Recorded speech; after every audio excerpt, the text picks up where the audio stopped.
Gênesis. Capítulo 11. Naquele tempo todos os povos falavam uma língua só, todos usavam as mesmas palavras. Alguns partiram do Oriente e chegaram a uma planície em Sinar, onde ficaram morando. Um dia disseram uns aos outros: "Vamos, pessoal. Vamos fazer tijolos queimados." Assim, eles tinham tijolos para construir, em vez de pedras, e usavam piche, em vez de massa de pedreiro. Aí disseram: "Agora vamos construir uma cidade que tenha uma torre que chegue até o céu.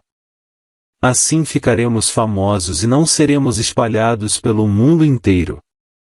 Então o Senhor desceu para ver a cidade e a torre que aquela gente estava construindo.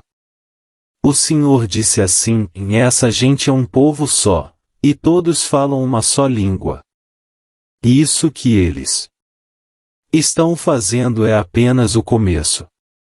Logo serão capazes de fazer o que quiserem. Vamos descer e atrapalhar a língua que eles falam, a fim de que um não entenda o que o outro está dizendo." Assim, o Senhor os espalhou pelo mundo inteiro, e eles pararam de construir a cidade. A cidade recebeu o nome de Babel, pois ali o Senhor atrapalhou a língua falada por todos os moradores da terra e dali os espalhou pelo mundo inteiro. São estes os descendentes de Sem.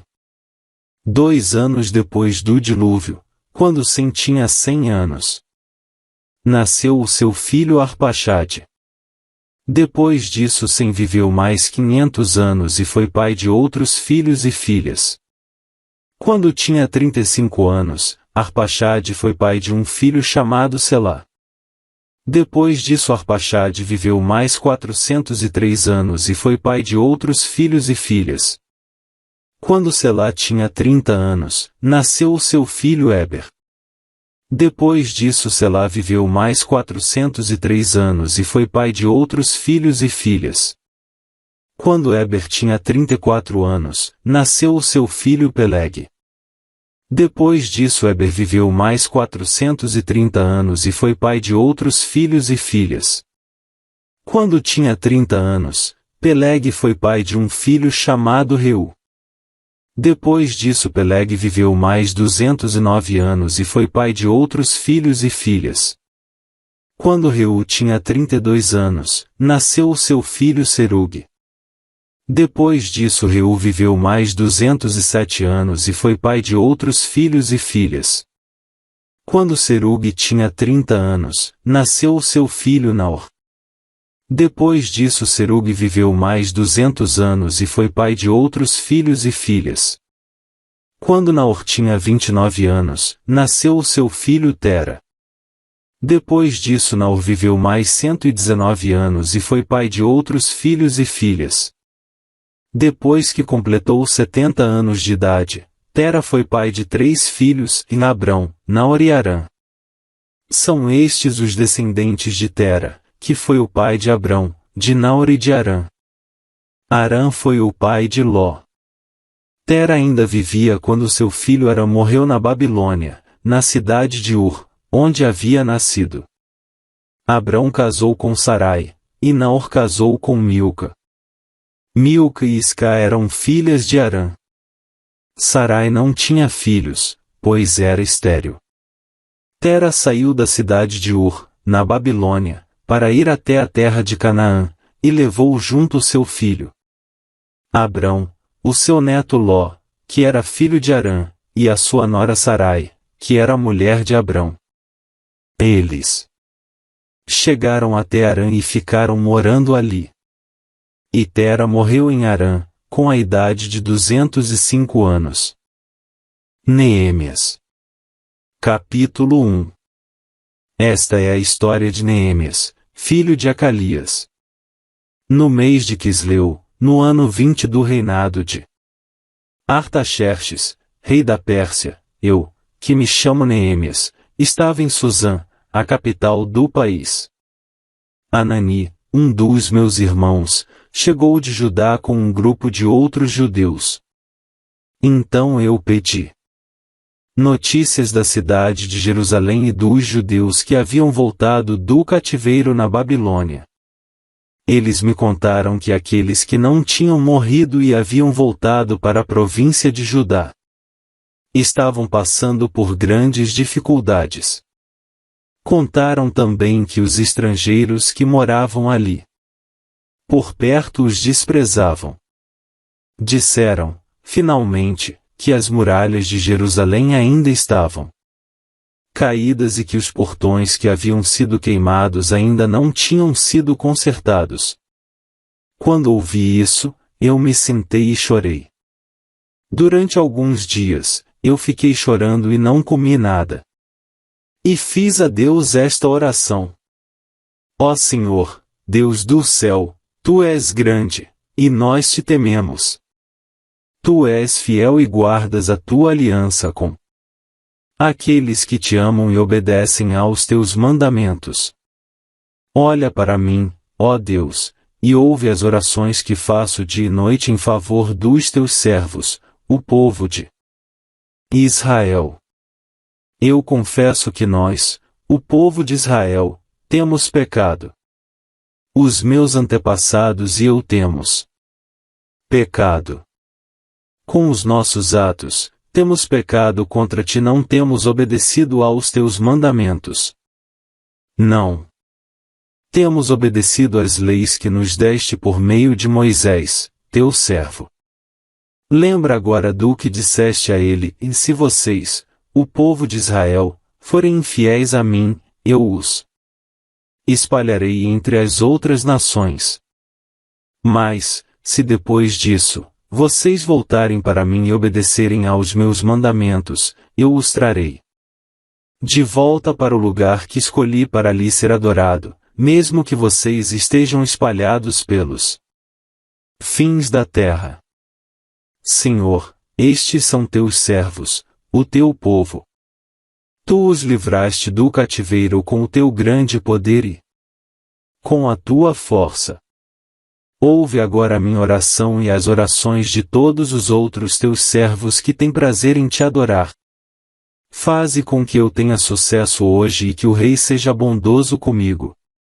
Nesse tempo eu estava encarregado de servir vinho ao rei.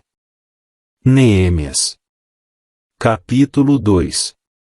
O que vou contar aconteceu 4 meses mais tarde, no 20º ano do reinado de Artaxerxes. Um dia, quando o rei estava jantando, eu peguei vinho e o servi. O rei nunca me havia visto triste. E por isso perguntou: por que você está triste? Você não está doente, portanto, deve estar-se sentindo infeliz. Então eu fiquei com muito medo. E respondi: que o rei viva para sempre. Como posso deixar de parecer triste, quando a cidade onde os meus antepassados estão sepultados está em ruínas, e os seus portões estão queimados? O rei perguntou: o que é que você quer? Eu orei ao Deus do céu. E depois disse ao rei: e se o Senhor está contente comigo e quiser atender um pedido meu, deixe que eu vá para a terra de Judá a fim de reconstruir a cidade onde os meus antepassados estão sepultados.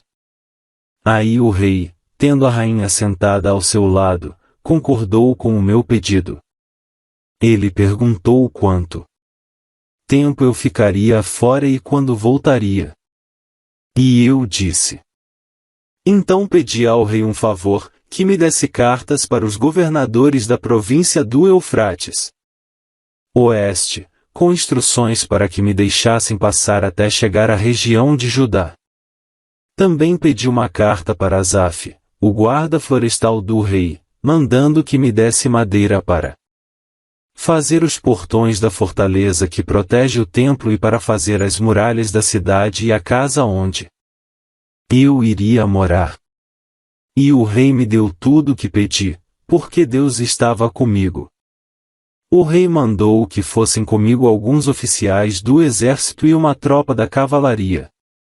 Então eu viajei para a província do Eufrates Oeste e ali entreguei aos governadores as cartas do rei. Mas Sambalate, da cidade de Bet-Horon, e Tobias, um oficial do país de Amon, ficaram muito zangados quando souberam que alguém tinha vindo para ajudar o povo de Israel.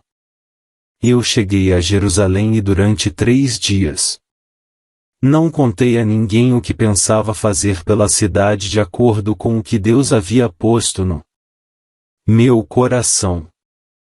Eu me levantei no meio da noite e saí, junto com alguns dos meus companheiros. Só levei um animal, o jumento que eu montava. Era noite quando eu saí da cidade pelo portão do vale, no oeste, e fui para o sul, passando pela Fonte do Dragão, até o portão do lixo. Conforme andava, eu ia examinando as muralhas da cidade, que haviam sido derrubadas e os portões que haviam sido destruídos pelo fogo. Então virei para o norte e fui para o portão da fonte para a represa do rei. Mas o jumento não pôde encontrar lugar para passar pelo entulho. Por isso, fui até o vale do Cedron e passei por ele, sempre olhando para as muralhas. Então voltei pelo mesmo caminho pelo qual tinha ido e entrei de novo na cidade pelo portão do vale. Nenhuma das autoridades da cidade ficou sabendo aonde eu tinha ido, nem o que tinha feito. Até ali, eu não tinha contado nada a nenhum dos judeus e aos sacerdotes, às autoridades, aos oficiais ou a qualquer outra pessoa que iria tomar parte no trabalho. Mas aí eu lhes disse: vejam como é difícil a nossa situação. A cidade de Jerusalém está em ruínas, e os seus portões foram destruídos. Vamos construir de novo as muralhas da cidade e acabar com essa vergonha. Então contei a eles como Deus havia me abençoado e me ajudado. E também contei o que o rei me tinha dito. Eles disseram: vamos começar a reconstrução. E se aprontaram para começar o trabalho. Porém Sambalate, Tobias e um árabe chamado Gesem souberam do que estávamos fazendo. Eles começaram a rir e a caçoar de nós. E disseram: o que é que vocês estão fazendo? Vocês vão se revoltar contra o rei? Eu respondi: o Deus do céu nos dará sucesso. Nós somos servos dele e vamos começar a construir. Mas vocês não podem ser donos de nenhuma propriedade em Jerusalém, não têm nenhum direito de cidadãos e não têm nenhuma parte nas tradições religiosas do povo de Israel.